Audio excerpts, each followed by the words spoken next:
Hello everyone, আসসালামু আলাইকুম। আমি তানিয়ার মিনি ব্লগে আপনাদের স্বাগত। আজকে আমি অন্যরকম একটা পরোটা করে দেখাবো।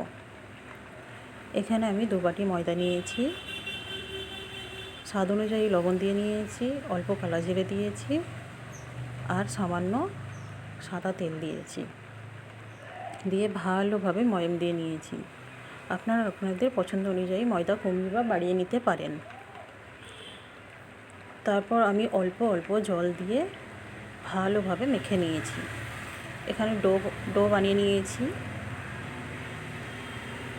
তারপর এই রকম একটা শেপ দেবেন, দিয়ে এর মধ্যে আলু ভাজা দেবেন আর ডিম দেবেন।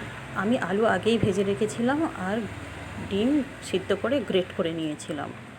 তারপর আমি ঠিক যেমন করছি আপনারাও ঠিক এইভাবেই পুরটা দেবেন। এই রকম গোলভাবে সেট করে নেবেন। আমি এখানে বেলার জন্য চলে এসেছি।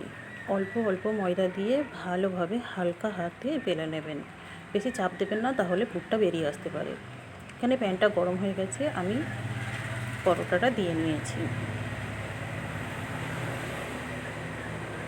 ভালোভাবে সেঁকে নেবেন। এখানেতে মিডিয়াম টু লো ফ্লেম রাখবেন যাতে পুড়ে না যায়।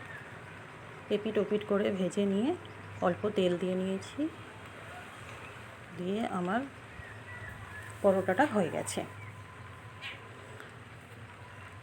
এখানে পরোটাটা রেডি হয়ে গেছে। আপনাদের যদি ভালো লাগে লাইক, কমেন্ট, শেয়ার করবেন। প্লিজ সাবস্ক্রাইব করে দেবেন।